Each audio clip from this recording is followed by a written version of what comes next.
Hey everyone, welcome back to my channel. I'm Christine. If we haven't met yet, I am a business consultant and I also am the founder of my very own brand called Sewing in the City, where I sell my online courses, digital products, have brand sponsorships, and so much more. I love sharing my experience with you, and today we are going to be talking about how to launch a course in 2022. So I've launched every single one of my 7 courses and used this same technique with over 100 clients that I've worked with on an individual basis launch their courses, and that is a beta launch. So in this video, we're gonna walk step by step exactly how the beta launch works. So the beta launch process is normally between 60 and 90 days. It can be a little bit less, like on the 60-day side, if you already have an audience.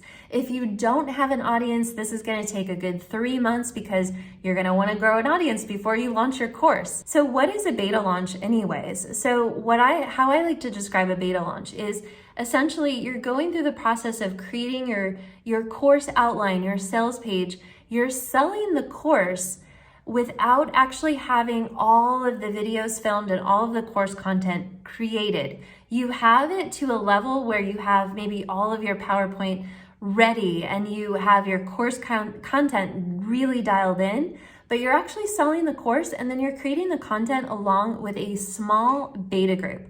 So the beta launch really gives you that nice, clean, closed, open cart, closed cart. And then what you do with a beta launch is you gather your first buyers and you run the program live with them the first time. So not necessarily live as far as like live, on Zoom with them, but what you want to do, let's say you do a 4-week beta launch. Each week you're going to roll out a module or, a chunk of content, and they have the full week to go through the content, learn the skill or whatever. And then you have weekly Q&As with your beta group. So that's the bonus. That's the advantage of people to dive in and take your beta launch.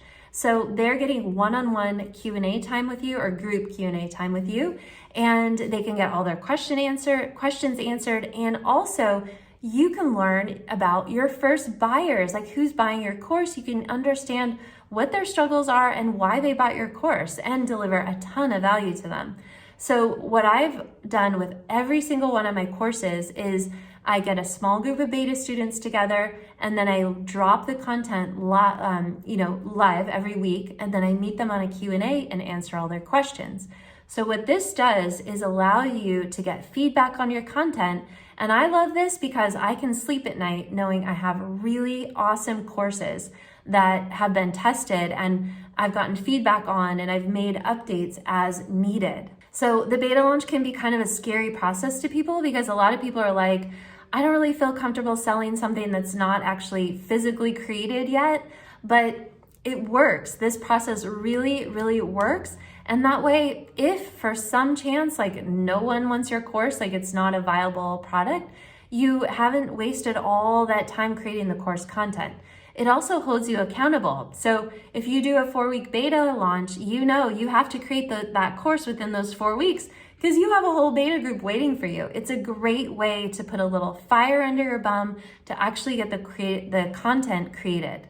Step number 1 in doing a beta launch is you want to outline your course content. So this is where you take all of your core content and you map it out into your outline with modules and lessons. If you'd be interested in seeing a video about how to outline your course exactly, drop a comment below and I will make a video for that. But you want to outline your course and get all of your core content outlined so you know exactly how you're going to teach your transformation. Step number 2 is you want to solidify the offer. So this is something that oftentimes people they miss or they don't really grasp the concept. So you're actually not selling your course, you're selling an offer. And what I mean by this is you're selling a package, right? You're selling the course, but you're selling an offer to people. This is an offer. So it's a bit bigger than just the course outline. And what I mean by this is we're building it into an offer, meaning we're building in selling tools that you're gonna use, you're gonna need, you're gonna be so glad you have when it comes to launch time. So what I mean by that is we're building out strategic bonuses into the course packaging, and that is what turns a course into an offer. So how you want to do this, you want to think about all the objections that your people would have to buying your course. Like, why are they not going to buy your course? And then you want to create specific bonuses that address those objections. You can also think about why people won't finish the course and create some strategic bonuses addressing those issues. Once you have your offer solidified, you feel really good about what you're actually selling as the course, then you want to take a couple steps back and look at growing your audience. So even if you already have a large audience, or especially if you're starting from zero, you want to grow your audience. How do we do this? Well, I take a couple steps back and think about what is my ideal customer struggling with right now that my course in like a month or two is going to solve for them. So a lot of times this can be content from the very first module of your course. So if your course is teaching, well, one of my courses, for example, is how to sew. So I have a free something on the front end that is a get started fashion sewing guide. It's one of my most popular freebies that then leads into my paid courses. So if you think about what your ideal customer is struggling with before, and then create a free product, a free training, a PDF, a checklist, it needs to be easy to consume, quick to consume. So don't do like a mini course with like a bunch of modules and whatever, because it's free and people just aren't going to take the time to go through something that's really complicated. So it needs to be simple, easy to consume, but deliver a good, quick win for them. And basically you're gonna set this up as an opt-in. So those pages where you, I have an opt-in, I'll drop it below. You can check out mine. You can sign up for my email list, but where they put their name and email address and you deliver the free thing to them. And now they're on your email list and you know that they're interested in the topic that you're teaching on because they wanted your free thing. Then what you can do is run Facebook or Instagram, TikTok, YouTube ads to this free thing. You can share it on your social media every week or lots of posts driving back to this freebie. You can go on podcasts. You can do all kinds of things that will allow you to get traffic to this free thing and build your email list. So it's all about the email list. This is what we're going to launch your course to. You have to have someone to launch your course to, right? And so even if you already have an audience, I always love to do some fresh list building that's directly related to the course that you're going to launch. So really, attracting people who have the problem that your course is going to solve. Part 2 to this step is you want to make sure that you're emailing your list. So many times I talk to people who are like, oh, I have 500 people on my list, but I haven't emailed them in like a year. And I'm like, no, because you've either done work to get those people on your email list or you've paid money if you've done ads. And so you want to make sure that you build a relationship with them and keep them warm and let them get to know who you are and what you're all about, deliver value so that there's a relationship there. That way, when you launch your course, they already know who you are and everything that you do, and they trust you. So you want to make sure you're emailing at least once a month in the very minimum. I like to email my list about once a week. Sometimes I do every other week, but once a week is really ideal. Okay, step number 4 is to create your sales page. Now you'll notice we haven't actually created any content yet, okay? So don't feel like you have to go film all your videos once you get your outline done.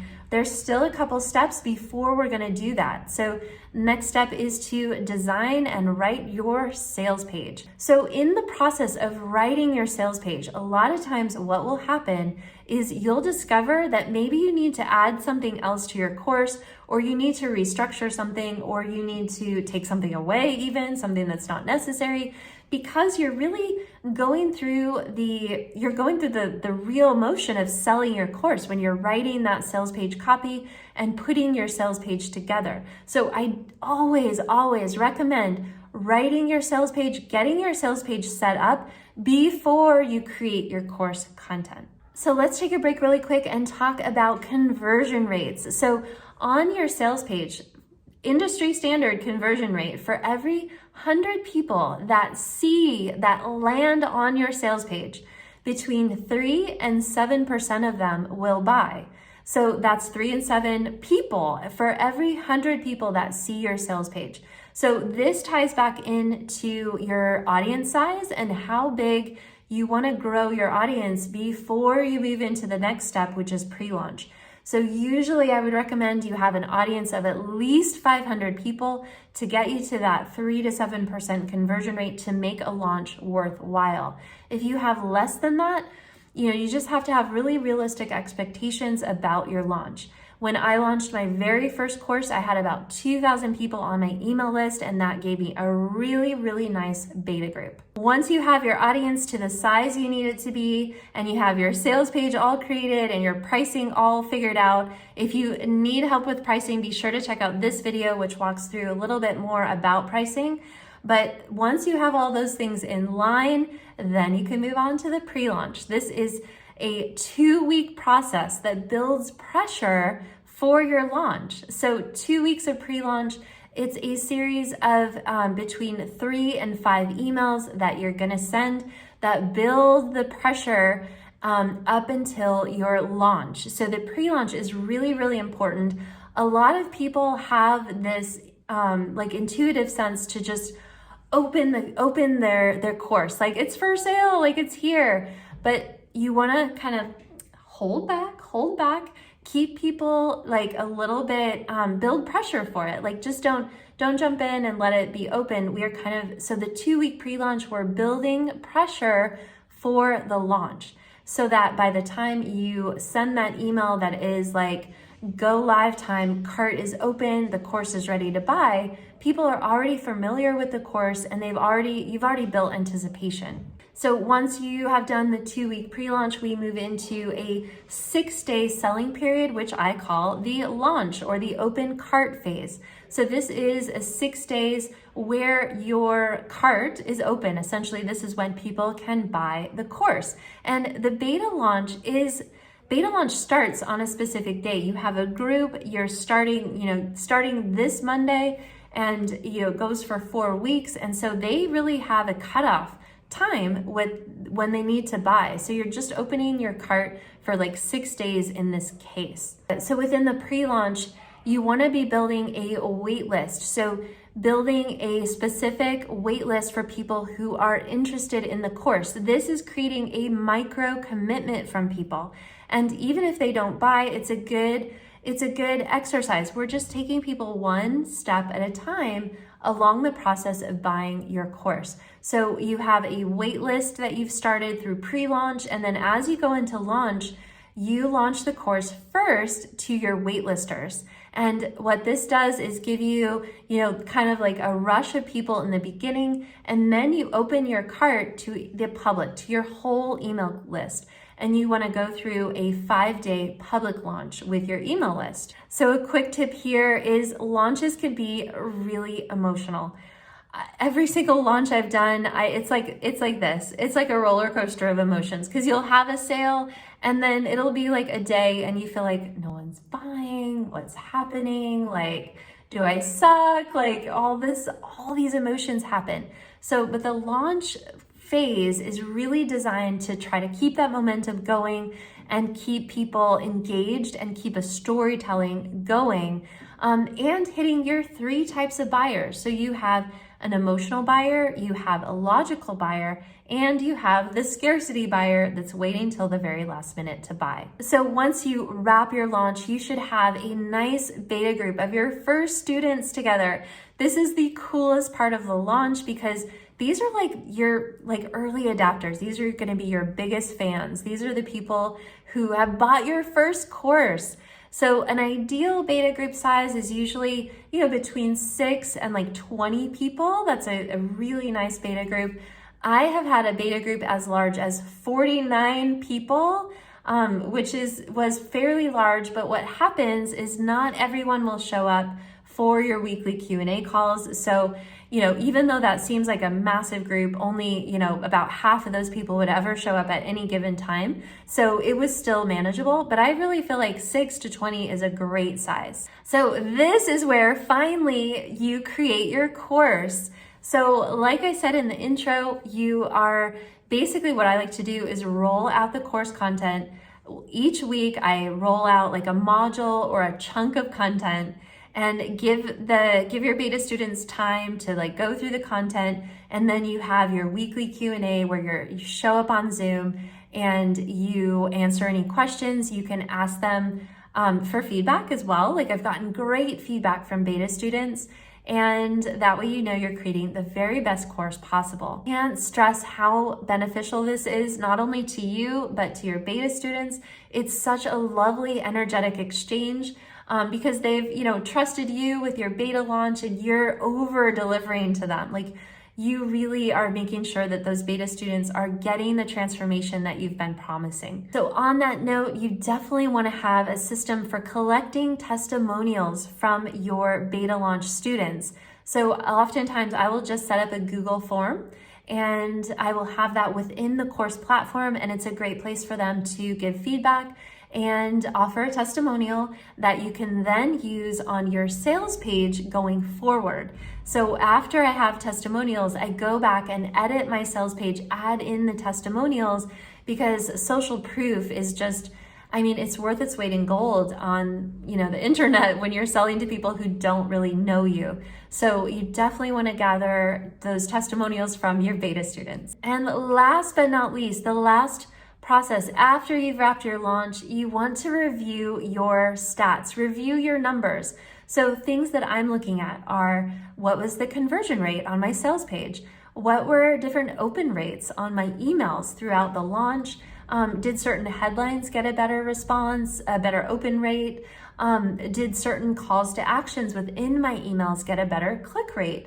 This data is going to give you lots of different clues into what worked and what didn't work that then you can use on future launches. So if you're feeling overwhelmed by this whole process, I just want to let you know that I do offer one-on-one hour-long strategy calls where we can pop on a Zoom and I walk you through this process specifically for your situation. And I also have a 90-day launch engagement where we walk through this process step by step together, and you have my support every step along the way. So I will drop the links to those below, and I will see you next time. Okay, bye.